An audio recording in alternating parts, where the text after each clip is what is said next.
So I recently cracked off the corner of one of my nails and I didn't want to trim all of the others down so that they matched, so I decided to just fix it. Today I'm going to show you what I did and what I used to fix it really quick in under 10 minutes.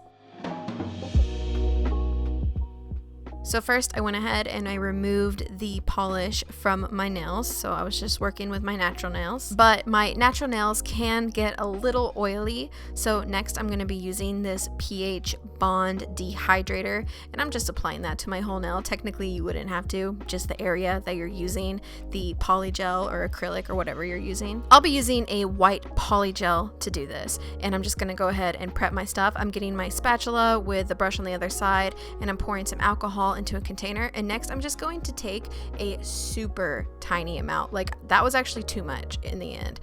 It's super tiny amount of that, and I'm applying that just to the corner, and then I'm gonna get my brush damp with the alcohol and start patting it into place.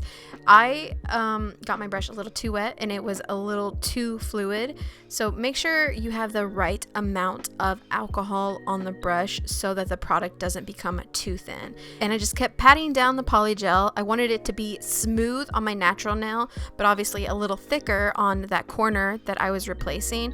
But it's okay if it's not perfect, because after you cure it, you can file it. In fact, I made mine a little bulkier and a little bit longer than I wanted. Actually, I probably should have made it a little longer. It was still a tiny bit crooked, but whatever. And then after I cured that, I just filed it and buffed it down till it was super smooth, and that's it. It is a little bit whiter than the rest of my nails, but that's not a bad thing. And you could finish with a layer of gel base coat or even a clear polygel over top of this to really make sure it stays.